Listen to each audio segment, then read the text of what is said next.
zakhe ngokwamshado. Into engenza ngiyiqhenya ngobumina ukuthi ngiwum-South African, ngiwumZulu, and ngiyakwazi izimiselo zomuntu wesilisa, indoda ikakhulukazi, ukuthi kufanele ayiphathe kanjani.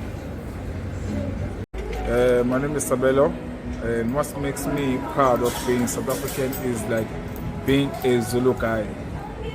I love being Zulu because it's a key to all ambition. Yeah, so I'm proud of being a Zulu in South Africa.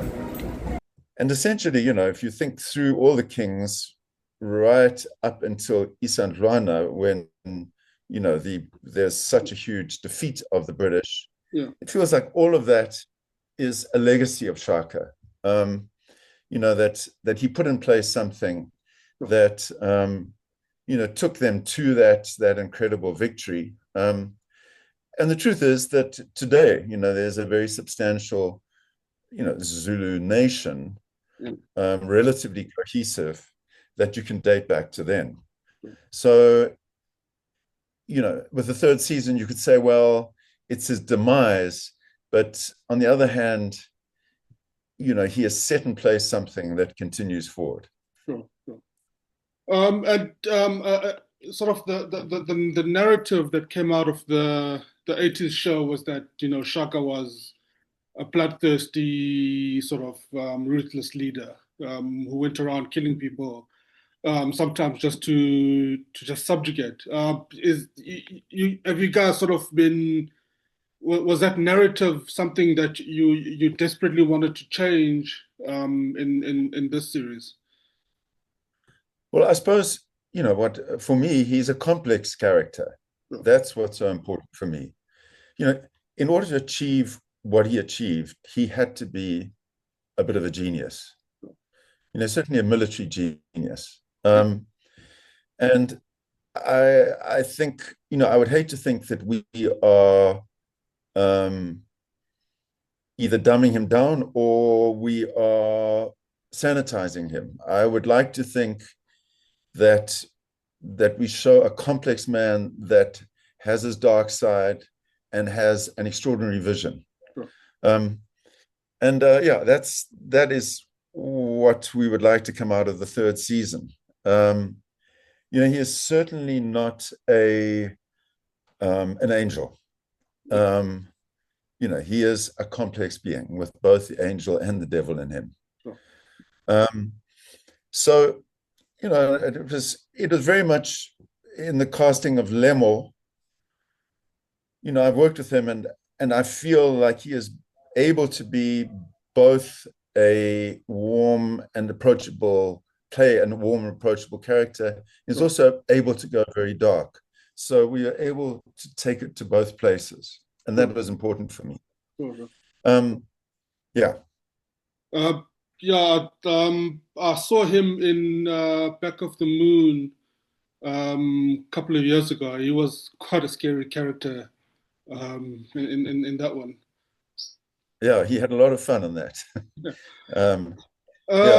And just talking about Heritage Day, it's all about reflecting on who we are as South Africans. When you think about your work, how do you hope your stories help people connect with our history and who we are as a people? I feel complex myself about that, in the sense that, I don't think of myself as a missionary, like somebody sort of making projects that are there to educate.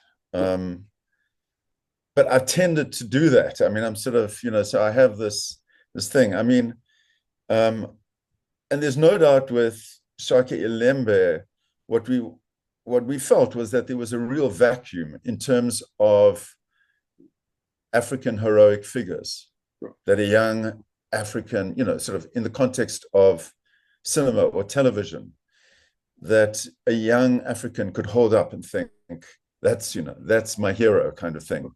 And so it was very much, in creating Dingiswayo and Mkabai and Ntombazi, for that matter, Zwide, the good and the bad, I still feel now there is a bit of a landscape that people can refer to. There's a reference, Sure. and I think it's a landscape that you can be proud of, because it is complex and it is beautiful, and it is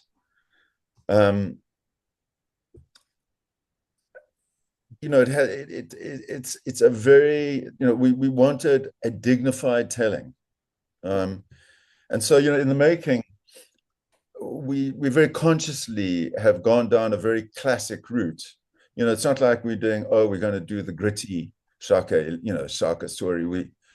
We wanted to tell the great royal narrative in the great classic way. And it's reflected in all our choices, in the light, in the casting, in the camera angles, everything.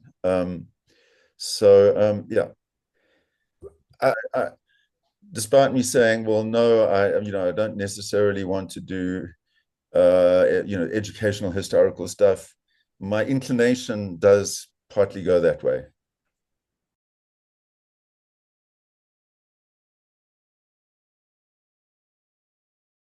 My name is Alizo Sibau, and formerly known as Alizo Baba Sibau, which is my clothing line.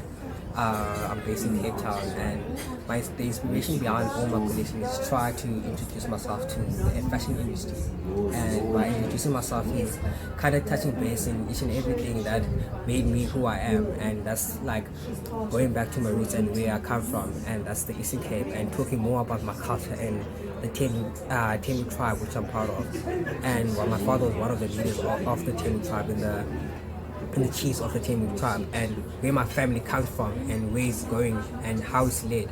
And by doing that is kind of incorporating that in each and every design that I have, and the inspiration that I had growing up from either my mother or the people around me and the people who raised me. So I want to introduce to the world what it takes to be a South African and what it takes to be African designer as a whole, because a lot of international people see African design or South African design, to be specific, as something that has to do with wax prints. So trying to break that barrier between wax print and actually elevate the designs in South Africa is to bring freshness and something that other people can also relate with, but also putting a flair of your own personality into it. So that's what I came to bring into the fashion industry, and I hope a lot of people get to be attached to the work that I do. And since it's personal for me, it might be personal for someone else, or someone else might relate to, and just find significant in actually buying the products. Thank you.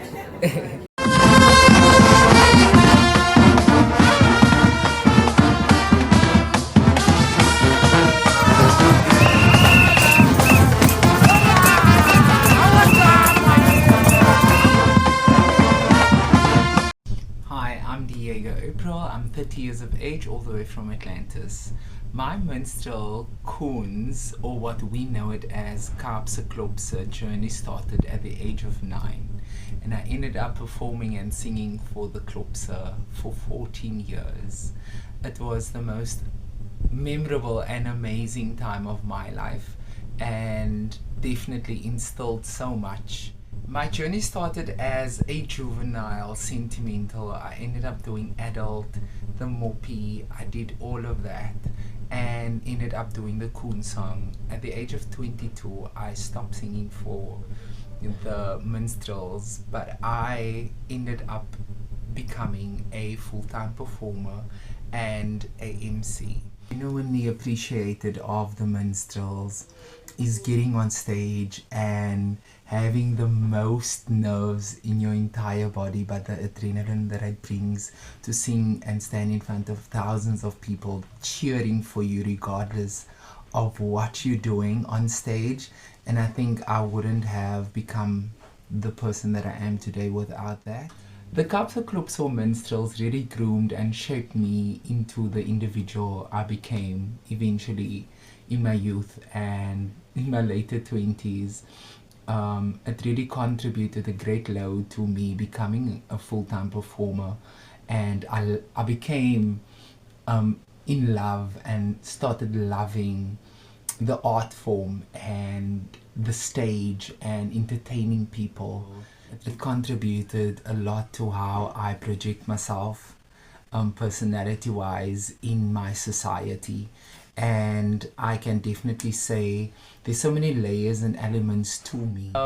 So yeah, being part of the Kapsa Clubs or the Minstrels really built such great heritage in me, and it contributed to so many elements of where I am today, and I can really just be thankful for the character building and the sense of belonging in that society, or the sense of belonging in society it brought to my life since a very young age. So I'm super grateful for that journey, because I don't think I would have become the individual that I am today without the minstrel. So that's definitely part of my heritage. The champion of the world.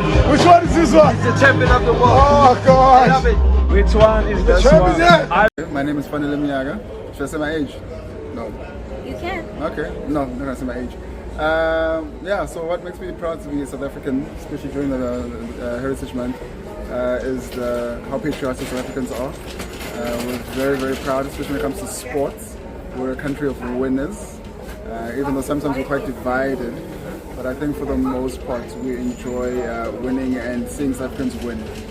So that is what I enjoy the most.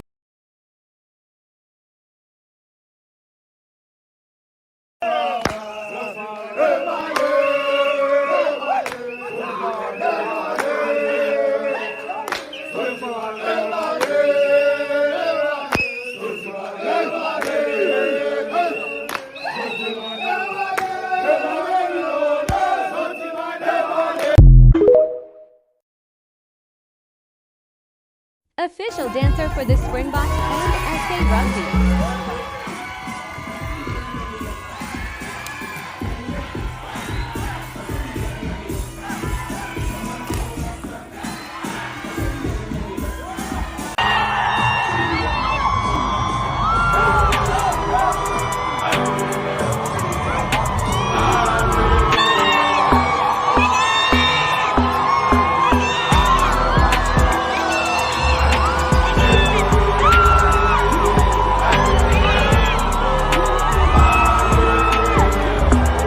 Springboks trophy toward Durban touchdown Azizi.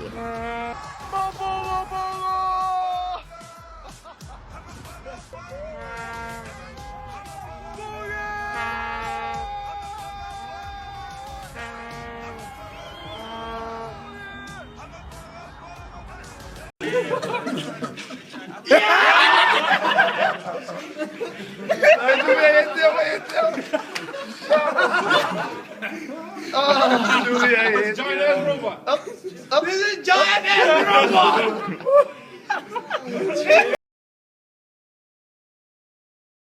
Mzilikazi as well, you know, as a character, like his history is there's nothing that we can look at to sort of like hit more on his history, but he sort of grew up to he sort of like went on to be one of the most successful leaders.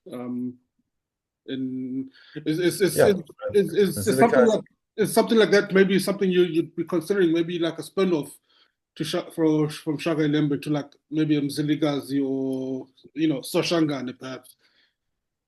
Yeah, I mean both of those figures. I mean, they established huge, powerful nations. And I would love there. I mean, I'm not sure that I can do the spin-off, but I would love there to be those spin-offs. Sure.